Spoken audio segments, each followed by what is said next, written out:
Hi, and welcome. You're listening to the X22 Report. My name is Dave, and this is episode 1344B, and today's date is July 30th, 2017, and the title of the episode is The Bad Guys Are Cowering in the Corner as the Good Guys Clean House.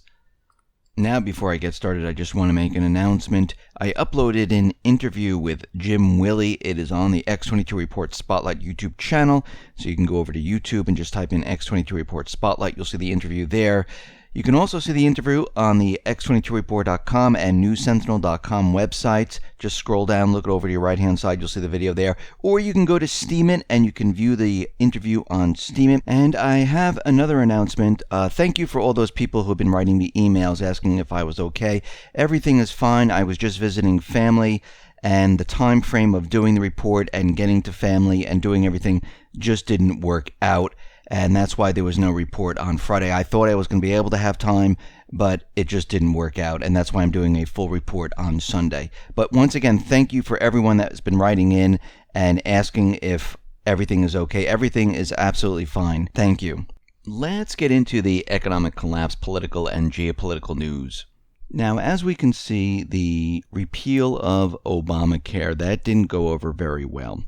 And we see that those individuals that are in line with the healthcare industry, well, they don't want to let this go. Now, Obamacare, and we've been following this for a very long time, it's imploding on itself. I mean, the co-ops, the exchanges, they're all going bankrupt.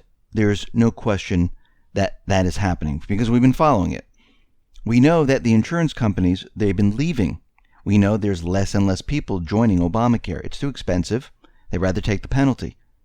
We also understand that the insurance companies are going to need a bailout. Remember, there was a clause in Obamacare where they get this bailout. Now, Trump knows this, and we know that the new health care bill, they wanted to add another something like $70 billion onto that because that would equal about $170 billion to the insurance companies. And it looks like there's going to be no bailouts for the insurance company. He is threatening right now, saying, listen, if we don't repeal this bill, we're not bailing out the insurance companies. Now remember, the insurance companies wrote this bill. Why do you think they have a bailout clause? Why should the taxpayers bail out the insurance companies? Because they decided to make everything expensive. Think about it. They put this plan into action along with certain individuals who also got paid off. And their plan didn't work, and they want the taxpayers to pay for this. This was not failing because of Trump. This was failing because it wasn't a benefit to the people. If it was so incredible, so fantastic, guess what? When it was initially released, everyone in government would have taken it. Or it would have been mandatory that they dump whatever they have and they must take this. Isn't it amazing that they voted on something and they're still doing it where they don't have to take it? Where they can keep what they have? Actually, they should have been the first individuals who said, I just took this plan and shown it and saying, this is a good system. This is a good plan. This is what everyone should get, but they didn't do it. They exempted themselves. That was because this was not good for the people. That's it. Plain and simple. We see that Trump right now with Scaramucci, they are cleaning house in the Trump administration. Now remember, a lot of Republicans hate Trump. A lot of Democrats hate Trump. Not saying Trump is a savior or anything like this. The corporate media hates him. The deep state hates him. Pretty much almost everyone hates him, except for, the millions and millions of people that voted for him who wanted him in there. Plus the good individuals who are in government trying to reverse everything the deep state has done. They are trying to push the agenda and they're continually gaining more ground. And if you notice, there are a lot of wealthy people in government. Feinstein, Obama was wealthy in government, McCain, they all take salaries. Trump does not take a salary. He's a wealthy individual. Scaramucci is a wealthy individual. He doesn't take a salary. He could be earning $179,000 a year. He's not taking a salary. Feinstein is worth millions. She's still taking a salary. Clinton's worth millions. They took salaries. A lot of individuals in government who are taking salaries. But if you notice, these individuals who are trying to do what's right, they decide, you know what? We don't need more money. We don't need to take the salary. Let's give it back. And what we're seeing now is there are many different investigations going on. And we can see that James A. Baker, the FBI General Counsel, well, it looks like he might be under investigation by the Department of Justice. Why? For allegedly leaking classified national security information to the media. They are looking at him, Jeff Sessions now, where Trump kept on nudging and nudging and nudging, saying now it's time to get this off the ground. And this was almost like a call out to the deep state, we are coming for you.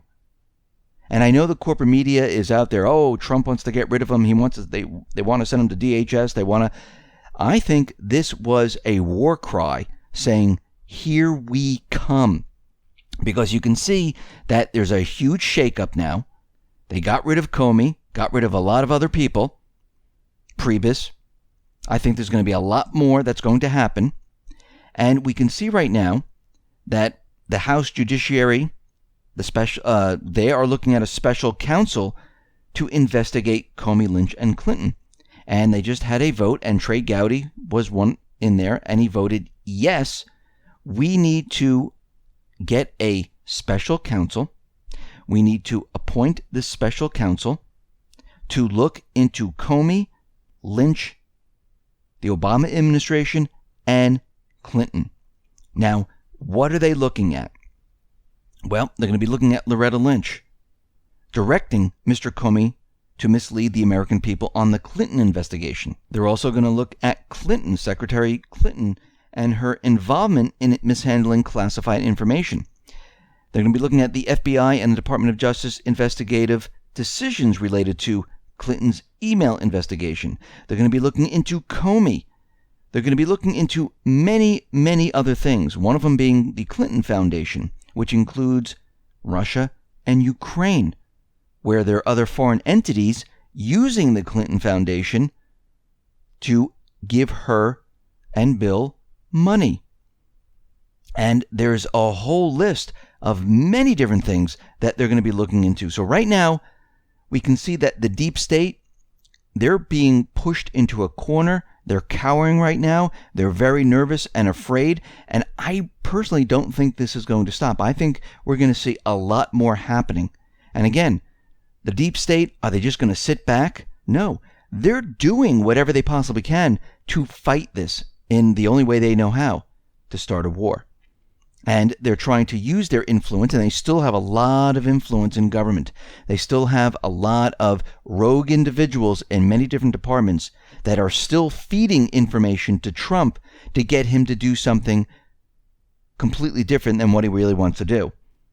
Because when you receive that intelligence information, you have to look at it and say, is this true? Isn't this true? And I think in the beginning, where he said he wasn't going to be listening to intelligence agencies, he knew at that point that was completely corrupt and they were working for the deep state. And this is why he came out and pretty much went on that path.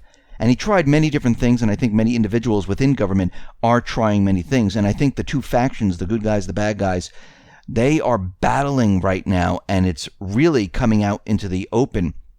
A lot of people don't understand what's happening, because if you think about it, the deep state, they're losing ground all throughout the Middle East. Nothing's happening in Venezuela. Nothing's happening in North Korea. I mean, they want you to think that something's happening, but really, it's not what they want. They want something to happen dramatically where we can bring troops in, because that's all they know. All they know is to basically go into a country and conquer it. If they're not doing that, nothing is happening for them. So we see out in Venezuela, we understand they've ordered family members to leave Venezuela. Canada is doing the same.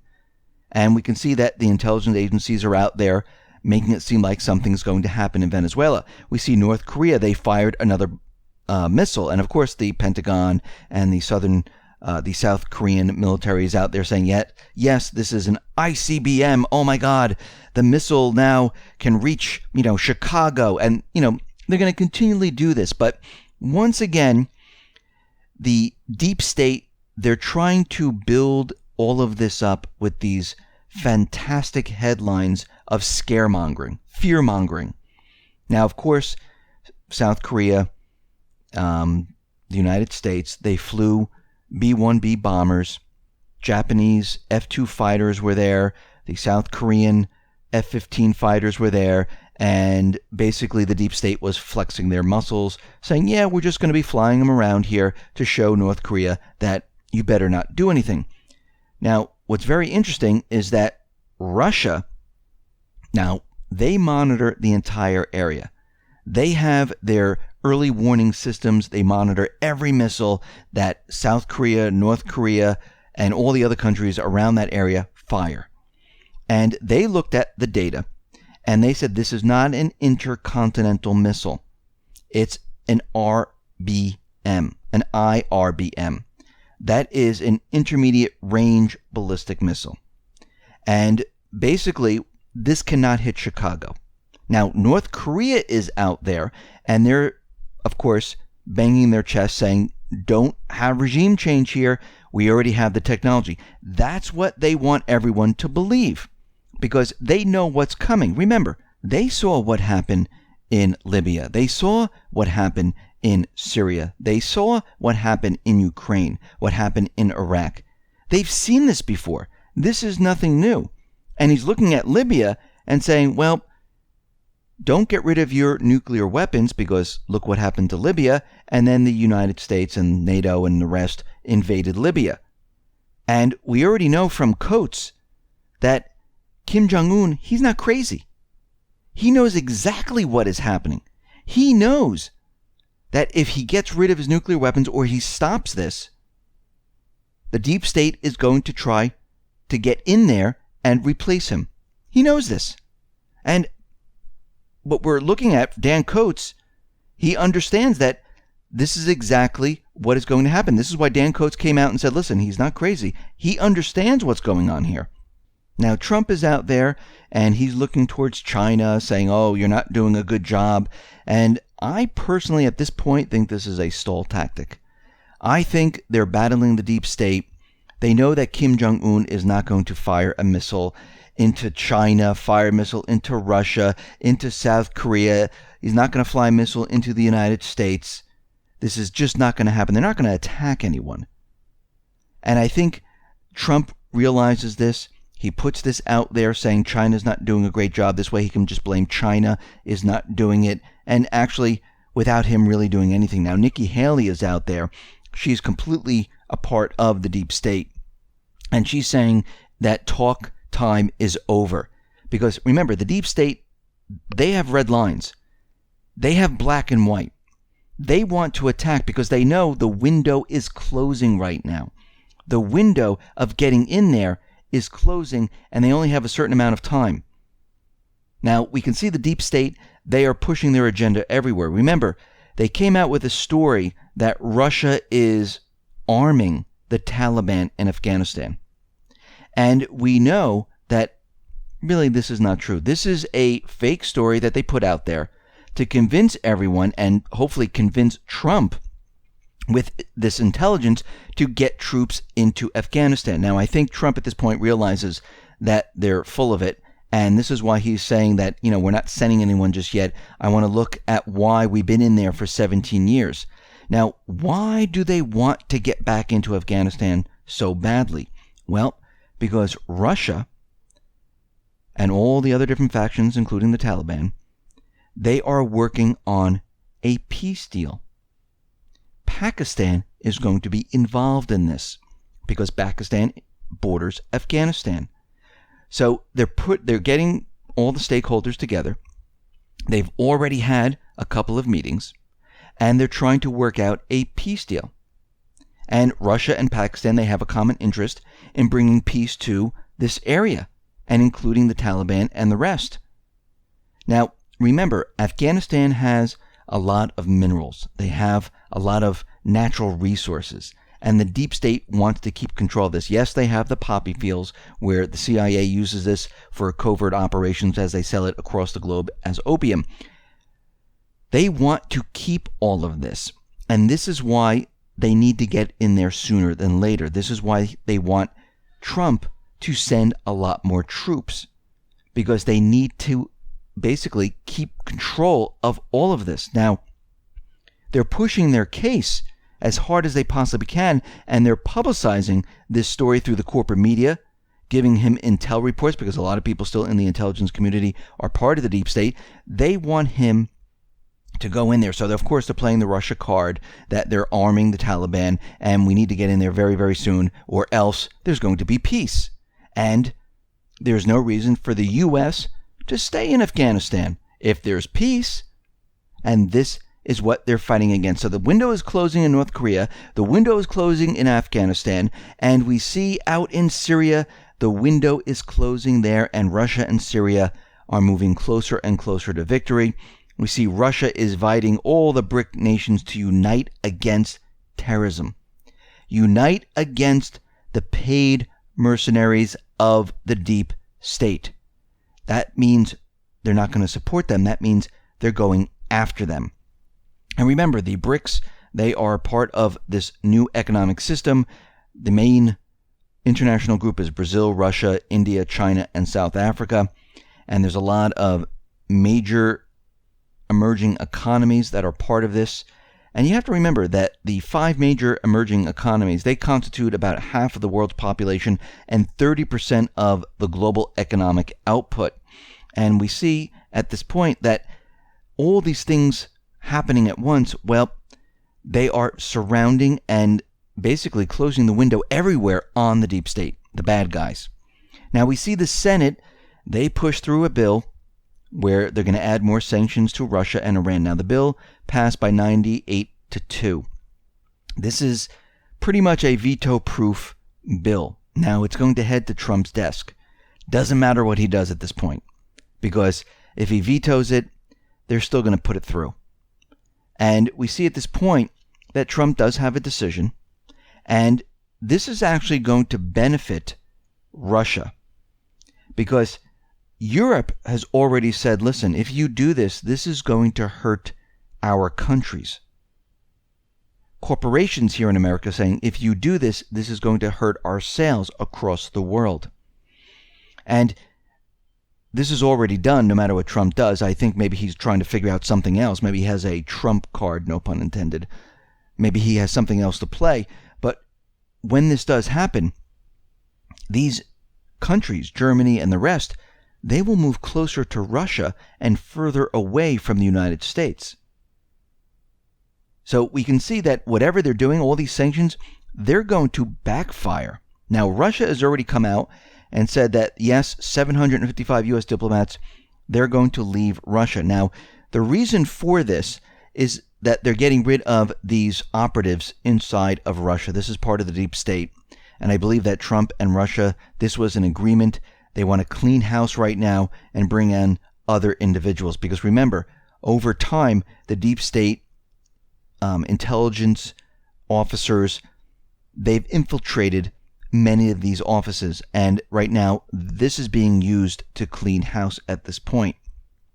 We see Syria and Russia, they are holding a Navy parade off the waters of Tartus. This is the port in Syria.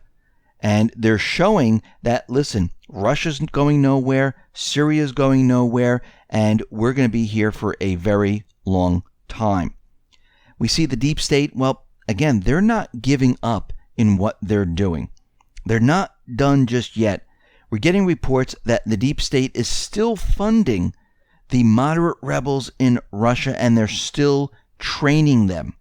We're getting reports from a spokesman from the Al-Umari Brigade where they're saying, yes, this is still happening. Funds are coming in from other areas. And we can see that they don't want to give this up. They're still pushing their agenda in Syria. They're still pushing their agenda in North Korea. Now, what we need to worry about at this point is how far are they going to take it? Because they see the windows closing right now, which tells me that they might try some type of an event. Now, remember, Congress normally goes on break in August. And strange things normally occur during this period of time while the government is on vacation. We've seen it every single year, 2013, 2014, 2015, 2016. It always happens in the month of August. Now, we can see that they're trying to push something in North Korea. We can see they're trying to push something out in Afghanistan. We can see they're trying to push something out in Syria. And they're going to have this opportunity right now to do something. So we have warnings in many different areas. They want people to leave the areas because something might occur. They're telling people in North Korea to get out, Venezuela to get out. That's another hot spot. And we can see once we start having these warnings a couple of months ahead of time, we know that something is about to happen. So these are the hot spots. We can see the deep state. They're not finished. But right now, the good guys who need to do all this, because we need to take back everything that they stripped us of, because after the transition, we need to build America up again. We can't have a war-mongering country. It will not work in this changing world. And the world is changing very, very quickly, away from empire building to economic and bilateral trade agreements, working with countries instead of invading countries, instead of having regime-changing countries and forcing what you want these countries to do. So we need to watch the deep state. We're coming up to a very critical period, and we all need to be ready and prepared. Listen, everyone, thanks a lot for listening. Be well, be safe, and especially be prepared. Thanks a lot.